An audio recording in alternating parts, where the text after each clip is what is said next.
ಈಗ ಜಗತ್ತಿನಲ್ಲಿ 3 ವರ್ಗಗಳಿತ್ತು. ಹಿಂಸೆ ಕ್ಷತ್ರಿಯರ ಕೈಯಲ್ಲಿ, ಹಿಂಸೆ ರೀಗಲ್ ಕ್ಲಾಸಿನ ಕೈಯಲ್ಲಿ ಇತ್ತು. ಮನಸ್ಸುಗಳು ಪುರೋಹಿತರ ಕೈಯಲ್ಲಿತ್ತು, ಪುರೋಹಿತಶಾಹಿ ವರ್ಗ. ಹಾಗೂ ಭೂಮಿ ಇದ್ದದ್ದು ಭೂಮಾಲಿಕ ವರ್ಗದಲ್ಲಿ. ಯಾವುದೇ ಪ್ರಪಂಚದ ಯಾವುದೇ ಭಾಗಕ್ಕೆ ಹೋದರೂ ಕೂಡ 3 ವರ್ಗಗಳು. ಭೂಮಿಯನ್ನು ನಿಯಂತ್ರಿಸುವ ವರ್ಗ, ಅದು ಲ್ಯಾಂಡ್ ಲಾರ್ಡ್ ಕ್ಲಾಸ್. ಮನಸ್ಸುಗಳನ್ನು ನಿಯಂತ್ರಿಸುವ ವರ್ಗ ಪ್ರೀಸ್ಟ್ಲಿ ಕ್ಲಾಸ್, ಇದನ್ನ ಕನ್ನಡದಲ್ಲಿ ಪುರೋಹಿತಶಾಹಿ ವರ್ಗ. ಮತ್ತು ಹಿಂಸೆಯನ್ನು ನಿಯಂತ್ರಿಸುವ ವರ್ಗ ರಕ್ಷಕ ವರ್ಗ. ಈ 3 ವರ್ಗಗಳು ಮಧ್ಯಮ ಯುಗದವರೆಗೆ ಜಗತ್ತನ್ನು ನಿಯಂತ್ರಿಸ್ತಾ ಇತ್ತು. ಹೇಗೆ ನಿಯಂತ್ರಿಸ್ತಾ ಇತ್ತು ಅಂತ ಹೇಳಿದ್ರೆ, ಭೂಮಾಲಿಕ ವರ್ಗ ಜನರಿಂದ ಬಾಡಿಗೆ ಪಡೆಯುತ್ತಾ ಇತ್ತು.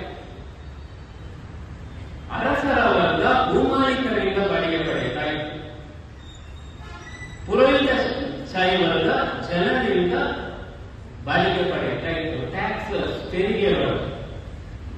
ನಾವು ಯಾರಿಗೆ ತೆರಿಗೆ ಕೊಡಬೇಕು ಅಂತ ಹೇಳಿ ಯೇಸುವಲ್ಲಿ ಜನರು ಕೇಳಿದಾಗ, ದೇವರದ್ದು ದೇವರಿಗೆ ಕೊಡಿ, ಮನುಷ್ಯರದ್ದು ಮನುಷ್ಯರಿಗೆ ಕೊಡಿ ಅಂತ ಹೇಳಿದವ. ತೆರಿಗೆಗಳನ್ನು ಜನರು ಕೊಡಬೇಕಿತ್ತು. ಈ 3 ತೆರಿಗೆಗಳನ್ನು ಕೊಡಬೇಕಿತ್ತು. ಆದುದರಿಂದ ಬಾಡಿಗೆ ಜಗತ್ತನ್ನು ನಿಯಂತ್ರಿಸ್ತಾ ಇತ್ತು.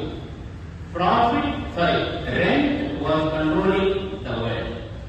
ಇದು ಮಧ್ಯಮ ಯುಗದವರೆಗಿನ ಚರಿತ್ರೆ. ಆ ನಂತರ ಏನಾಗ್ತದೆ ಅಂತ ಹೇಳಿದ್ರೆ, ಬಾಡಿಗೆಯಿಂದ ತಪ್ಪಿಸಿಕೊಳ್ಳಿಕ್ಕೆ, ಪುರೋಹಿತಶಾಹಿಗಳ ಕಾಟದಿಂದ ತಪ್ಪಿಸಿಕೊಳ್ಳಿಕ್ಕೆ, ಅರಸರ ಕಾಟದಿಂದ ತಪ್ಪಿಸಿಕೊಳ್ಳಿಕ್ಕೆ ಯುರೋಪಿನ ಜನರು ಪ್ರಯತ್ನಿಸುವಾಗ ಸಮುದ್ರಗಳಿಗೆ ಧುಮುಕ್ತಾರೆ. ಸಮುದ್ರದ ಮಾರ್ಗಗಳ ಮೂಲಕ ಪ್ರಪಂಚದ ಬೇರೆ ಬೇರೆ ಭಾಗಗಳಿಗೆ ಹೋಗ್ತಾರೆ.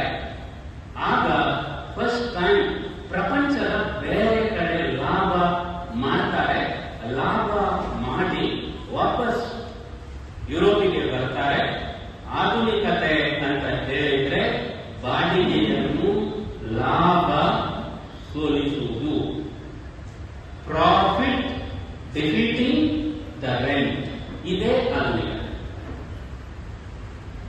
ಈ ಸಂದರ್ಭದಲ್ಲಿ ಆಡಮ್ ಸ್ಮಿತ್ ಬರೆಯೋದು ಅದು ಏನು ಅಂತ ಹೇಳಿದ್ರೆ, ರಾಜ್ಯ ಲಾಭ ಉತ್ತೇಜಕ ರಾಜ್ಯ ಆಗಬೇಕು.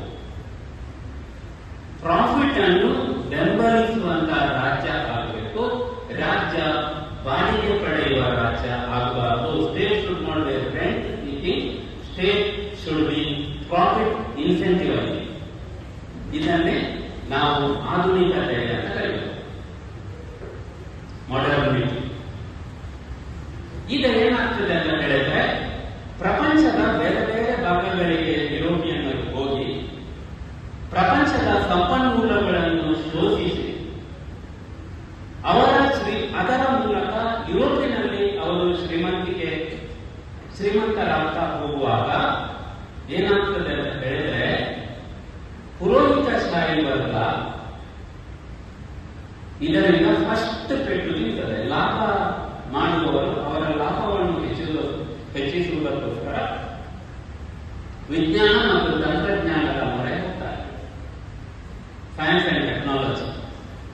ವಿಜ್ಞಾನ ಮತ್ತು ತಂತ್ರಜ್ಞಾನ ಬಿಟ್ಟುಕೊಡುವುದು ಯಾರಿಗೆ ಅಂದ್ರೆ ಬಾಡಿಗೆ ಇರ್ತದೆ. ವಿಜ್ಞಾನ ಮತ್ತು ತಂತ್ರಜ್ಞಾನ ಉತ್ತೇಜಿಸುವುದು